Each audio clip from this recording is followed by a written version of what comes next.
Assalamu alaikum wa rahmatullahi wa barakatuh, brothers. Today we delve into a thought-provoking discourse on 7 signs that Allah is angry about you. Sign number 1, disregard for prayer. Not praying on time or regularly, known as salah, is seen as disrespectful in Islam and might make Allah unhappy. Salah is a big part of being a Muslim, and it's like a strong connection with Allah through daily prayers. When someone doesn't do these prayers regularly, it's not just missing a routine.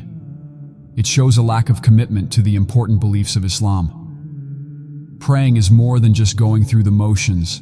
It's a way to stay close to Allah and remember to be humble and submit to Him. Ignoring these prayers messes up not only the religious routine, but also means missing out on the spiritual and mental benefits that come with it. In Islam, not taking prayer seriously is a big deal, because it's not just about the physical actions. It's about staying connected to Allah and showing respect to His guidance. Sign number 2, injustice and oppression. In Islam, the condemnation of injustice and oppression is deeply rooted in the core principles of the faith. It is firmly believed that participating in acts of injustice, oppression, or causing harm to others goes against the divine will and incurs the displeasure of Allah. The teachings of Islam underscore the importance of justice, compassion, and fairness in all aspects of life. Muslims are encouraged to engage in righteous conduct, treating others with kindness and empathy. The Quran and the Hadiths, the sayings and actions of Prophet Muhammad, serve as guiding sources, emphasizing the significance of upholding justice and avoiding actions that cause harm or inequality.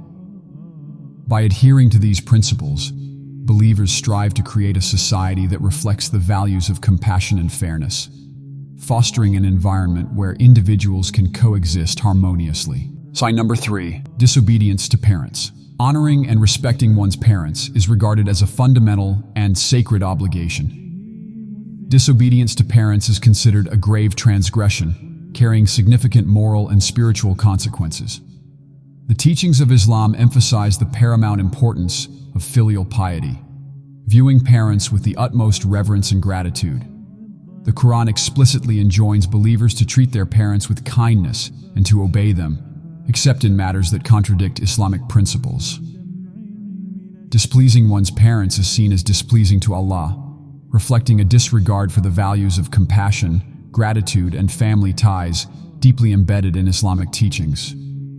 By upholding the virtue of obedience and demonstrating respect towards parents, Muslims seek to fulfill a key aspect of their religious duty and contribute to the cultivation of a society grounded in moral principles. Sign number 4, breaking promises and trust.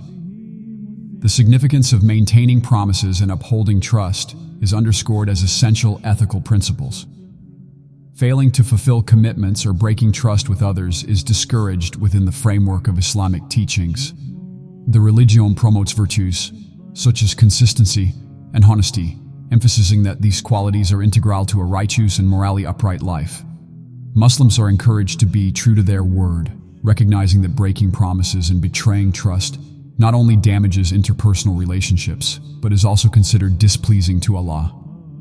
The Quran and Hadiths contain numerous teachings emphasizing the importance of integrity and trustworthiness, serving as a guide for believers to cultivate a sense of responsibility in their interactions with others and, ultimately, to contribute to a society built on mutual respect and reliability. Sign number 5, engaging in major sins. Encompassing acts like adultery, theft, or slander is widely perceived in Islam as displeasing to Allah and incompatible with the teachings of the faith. The gravity of these transgressions is emphasized in the Quran and Hadiths, marking a departure from the moral guidelines set by Islam. However, Islam is a religion that advocates the concept of repentance and seeks forgiveness. Despite the severity of major sins, Muslims are encouraged to turn to sincere repentance, acknowledging their wrongdoing and striving to amend their ways. The belief in Allah's mercy is central, and the act of seeking forgiveness through repentance is seen as a path to redemption and spiritual purification. This underscores the compassionate nature of Islam, offering individuals the opportunity for spiritual renewal and to return to a righteous path after acknowledging their mistakes. Sign number 6. Engaging in riba. In Islam, the engagement in usurious transactions, commonly known as riba or interest, is unequivocally prohibited. The Quran explicitly condemns the practice, considering it a grave sin that goes against the principles of economic justice and fairness. Muslims are admonished to avoid transactions that involve usury. As such, practices exploit the financial vulnerabilities of individuals and contribute to economic inequality. In the Islamic financial system, the emphasis is placed on ethical and equitable dealings, promoting transactions that benefit all parties involved.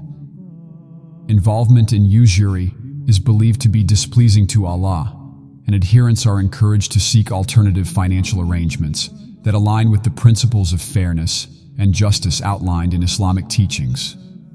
This prohibition underscores the importance of economic ethics and social responsibility within the broader framework of Islamic values. Sign number 7. Abandoning acts of kindness. In Islam, the core tenets of kindness, charity, and compassion are highly esteemed, reflecting the broader principle of social responsibility and care for one another. Abandoning acts of kindness and neglecting those in need are considered antithetical to the teachings of Islam and may be viewed as displeasing to Allah, who is characterized as the most merciful in Islamic theology. Muslims are encouraged to engage in acts of charity, extend kindness to their fellow human beings, and exhibit compassion, particularly towards the vulnerable and less fortunate.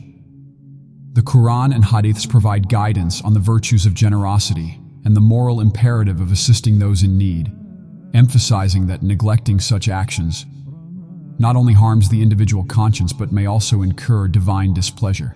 As such, the promotion of benevolence and kindness is integral to fostering a society that reflects the principles of mercy and empathy inherent in Islamic teachings.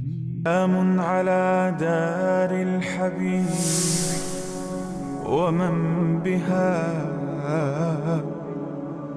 تحية مشتاق كثير التعلق تحية مشتاق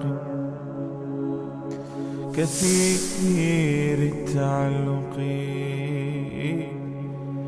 جرى ذكر من أهوى فزاد تشوقي